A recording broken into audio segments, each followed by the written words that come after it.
16. I call the Minister in reply. Thank you, Mr Acting Speaker.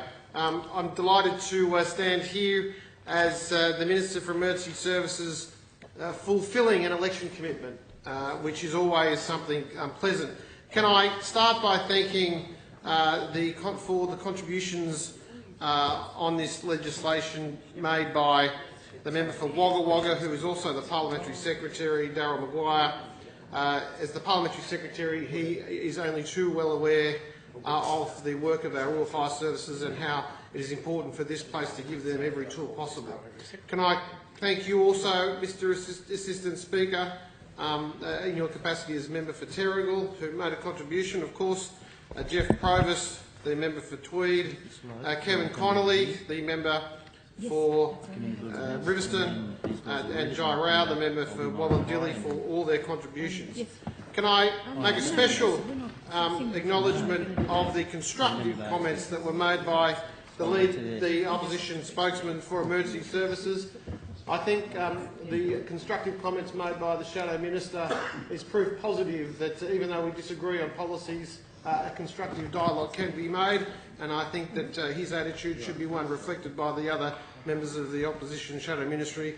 Unfortunately, I don't think that many of them will listen to him. Mr Acting Speaker, I just wanted to make a few passing remarks on the matters that were opposed by the opposition.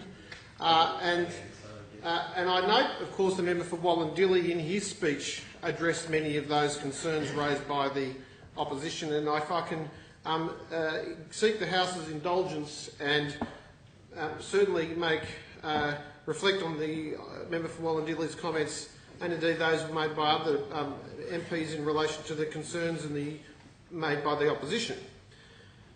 Can I remind the opposition that your concerns about the lack of funding are unfounded, because we have, as you have seen in the arrangements tabled with this legislation, $2 million in recurrent funding provided to the New South Wales Rural Fire Service to support the delivery of the fire access and fire trail plans and also the associated arrangements. Mr Assistant Speaker, half of this money will be used to appoint dedicated personnel to work with the BFMCs and the agencies and the landowners to respond to any complaints, any of those complaints or concerns raised by Her Majesty's loyal opposition.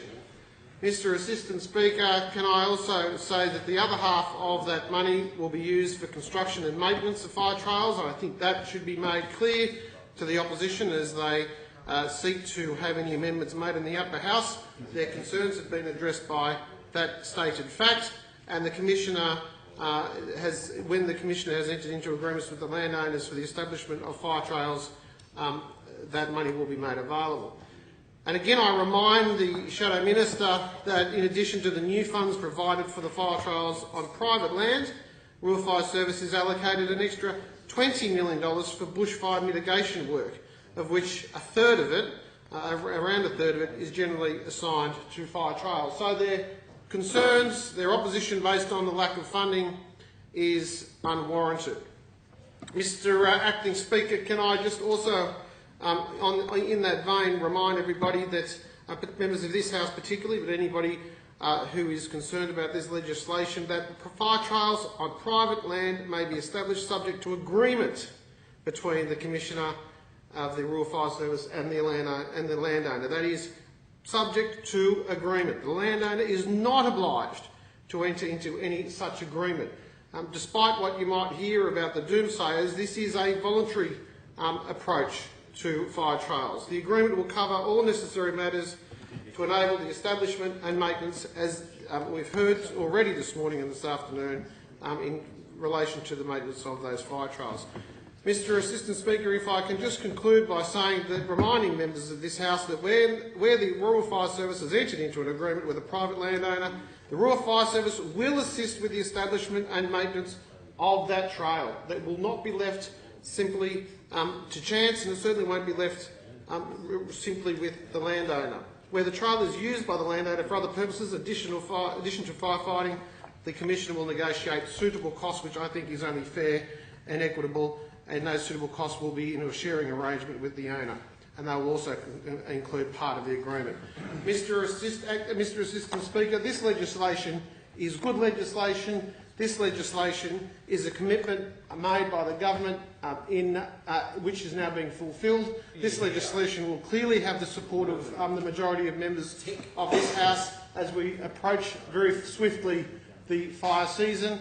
I'm disappointed that the opposition have based their concerns on information that is clearly incorrect, but I'm happy for it to go to the other place and see what amendments may or may not be made there. But as far as I'm concerned, Mr Acting Speaker, this is going to make the people of New South Wales safer. This will make the people of the Rural Fire Service do their jobs more efficiently, and I thank honourable members for their contribution to the debate and commend the bill to the House.